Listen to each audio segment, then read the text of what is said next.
प्यारे मित्रों, नमस्कार। कपिल ज्योतिष संस्थान में आपका एक बार फिर से स्वागत है। मेरे पास एक क्वेरी आई है। कुछ लोगों ने मेरे से पूछा है कि गुरुजी, हम यह नहीं समझ पाते जब आप बताते हैं कि दूसरे भाव में यदि राहु बैठा है तो क्या प्रभाव देगा, चौथे भाव में केतु बैठा है तो क्या होगा। हम जो एक आम इंसान है वो यह नहीं जान पा रहा कि मेरा दूसरा भाव कौन सा है कुंडली का और चौथा भाव कौन सा है, आठवां भाव कौन सा है। उसी पर आधारित ये एक साधारण सी जानकारी मैं आज आप सबको दे रहा हूँ। जो ज्योतिष के बारे में नहीं भी जानते या बहुत कम जानते हैं, वह भी अपनी कुंडली खुद देख सकते हैं। और कोई भी किसी भी ज्योतिष की वीडियो सुने, चाहे मेरी सुने, चाहे किसी और की सुने, जब उसमें वो बोलते हैं कि आपकी कुंडली के इस भाव में ये ग्रह बैठा हुआ है, उस भाव में ये ग्रह बैठा हुआ है, तो आपको पता चल जाएगा कि भाई हमारी कौन सी कुंडली का बारे में चर्चा हो रही है।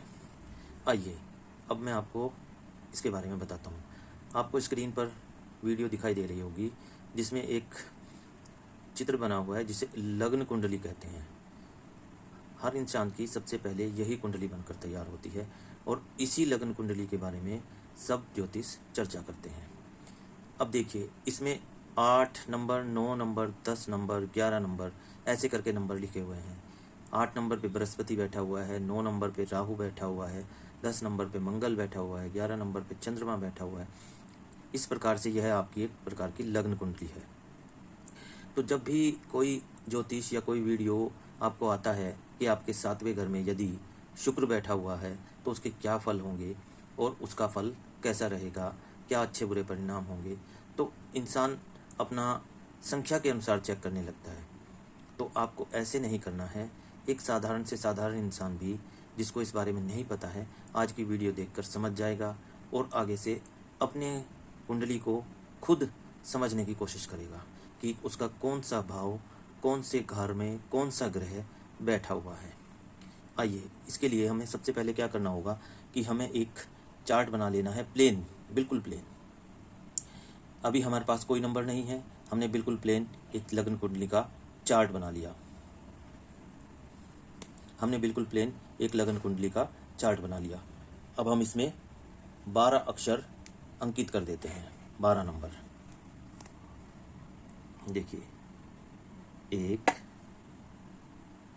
2 3 4 5 6 7 8 9 10 11 12। अब ये एक प्लेन चार्ट था जिसमें हमने 12 भाव बना दिए हैं। देखो, सब ज्योतिषों के अलग अलग बोलने के तरीके हैं। ये कुंडली के 12 घर बन गए हैं। आपने उससे कोई लेना देना नहीं है कि कौन सी राशि पर आपका ग्रह बैठा हुआ है, ठीक है।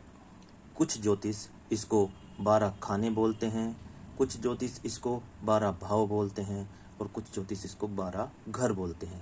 तो आपने तीनों में एक ही बात है, कभी भी कंफ्यूज नहीं होना है। अब आपने क्या करना है कि आपकी जो भी लग्न कुंडली है, जो भी, अब आपने 12 अंक लिख लिए। अब आपकी जो भी लग्न कुंडली है उसमें जो ग्रह जोन से खाने नंबर में बैठा हुआ है, आपने उसमें ही बैठा देना है। सेम अभी जैसे देखिए, बृहस्पति मेरा पहले खाने में बैठा हुआ है इस कुंडली के अनुसार, तो हमने बृहस्पति को यहाँ लिख दिया। अब दूसरी कुंडली के अनुसार दूसरे घर में जो है राहु बैठा हुआ है, राहु। तीसरे घर में मंगल बैठा हुआ है, चौथे में चंद्रमा बैठा हुआ है, छठे में शनि बैठा हुआ है,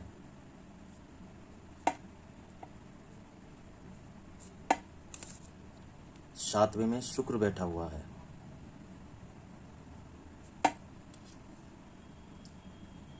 आठवें में सूर्य और केतु बैठे हुए हैं, नहीं, सूर्य और बुध बैठे हुए हैं, 9वें में केतु बैठा हुआ है। अब आप ध्यान से समझिए, ये आपकी लग्न कुंडली है जिसमें कोई भी अक्षर लिखा हुआ हो, आपको उससे कोई लेना देना नहीं है। आपने इसके अनुसार एक फ्रेश कुंडली बना दी जिसमें कुछ भी लिखा हुआ नहीं था, और इसके 12 घर, 12 खाने, 12 भाव आपने बना लिए सीरियल वाइज, 1 2 3 4 5 6 7 8 9 10 11 12।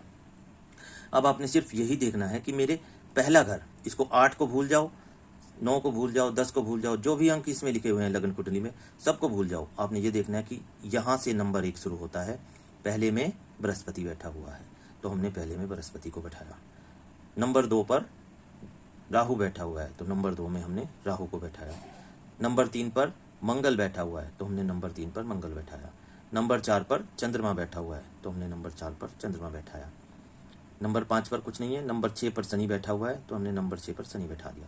ऐसे ही नंबर 7 पर हमने शुक्र बैठा दिया है, और नंबर 8 पर सूर्य और बुध बैठा दिए हैं, और नंबर 9 पर हमने केतु बैठा दिया है। आपने सिर्फ 1 2 3 4 5 6 7 8 9 10 11 12 इन चीज़ों का ध्यान रखना है। बाकी कौन सा ग्रह कहाँ बैठा हुआ है उससे कोई मतलब नहीं है। अब हमने सब बैठा दिए हैं एक प्लेन बनाकर, आशा है सब समझ गए होंगे। अब इसमें विशेष बात यह है कि जब भी आप कोई यूट्यूब पर वीडियो सुनते हैं किसी भी ज्योतिष की, तो उसमें अगर वह ज्योतिष बोलता है कि अगर कुंडली के चौथे घर में चंद्रमा बैठा हुआ है तो उसका क्या फल होगा, तो ये आपका 4 जहाँ पर है यहाँ पर आपका चंद्रमा बैठा हुआ है, और आपको इसके बारे में वह बताना चाह रहा है। इस चौथे घर पर आपका चंद्रमा, यदि वह चौथे घर पर और चंद्रमा की बात कर रहा है तो इस घर की बात कर रहा है। इसी प्रकार से यदि वह दूसरे घर की बात कर रहा है और राहु की बात कर रहा है, तो आपकी दूसरे घर की कुंडली में राहु यहाँ बैठा हुआ है।